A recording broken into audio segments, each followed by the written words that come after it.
در دوره تشبس‌های سازنده با عکس‌های حزبی یکجای حل می‌کنیم بخشیده به جشن 30 سالگی استقلالیت دولتی جمهوری تاجیکستان در ناحیه به نام میر سعید علی حمدانی بنیاد انشاءات معارف و تندرستی فرهنگ و دیگر مؤسسه‌های اجتماعی راه‌ها و کارگاه‌های استحصالی ادامه دارند.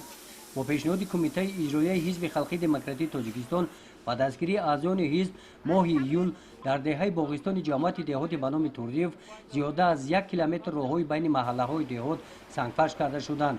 با مقصد جلب بیشتر اهالی به کارهای آبادانی رهبریت کمیته اجرایی حزب خلقی دموکراتیک تاجیکستان در ناحیه به نام میر سعید علی حمدانی نیمه دوم ماه ایول در جماعت دهاتی به نام توردیف بین اهالی کارهای ترغیباتی برده ماهیت استقلالیت و آزادی صاحب وطنی و صاحب دولتی را فهمانیده ساکنان را به کارهای سازندگی و بنیادکاری آباد و زیبا گردانیدن منزل و محل زیستشان دعوت نمودند. در این همایش رهبریت کمیته اجرایی حزب خلقی دموکراتیک تاجیکستان در ناحیه خراسان که در دوره سفر همکاری و ناحیه به نام میر سعید علی حمدانی تشریف آوردند برآمد نموده برای کارهای سازندگی اعتبار اولین درجه دادن و ساکنان اظهار منتداری بیان کردند.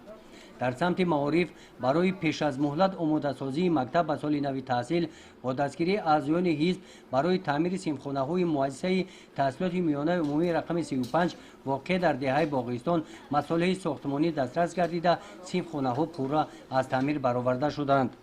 با دستگیری کمیته اجرایی حزب خلقی دموکراتیک تاجیکستان در ناحیه زنان و دختران دهات به شغل دوزندگی جلب می‌گردند.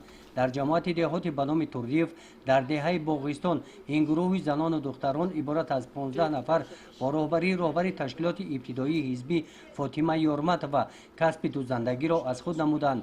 کسب آموزان این چکن و گلدازی ها را روزهای جشن 28 سالگی استقلالیت دولتی جمهوری تاجیکستان پیشنهاد نمودنی هستند.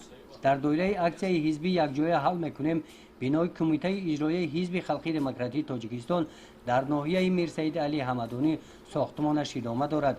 بنای مذکور از دو آشیانه عبارت بوده در ساختمان آن 10 نفر ساکنان محلی و کار جلب گردیدند. گزارش خوجان از ریف خدای نظر ظهروف از ناحیه به نام میر سعید علی حمدانی برای برنامه اطلاعاتی نوید.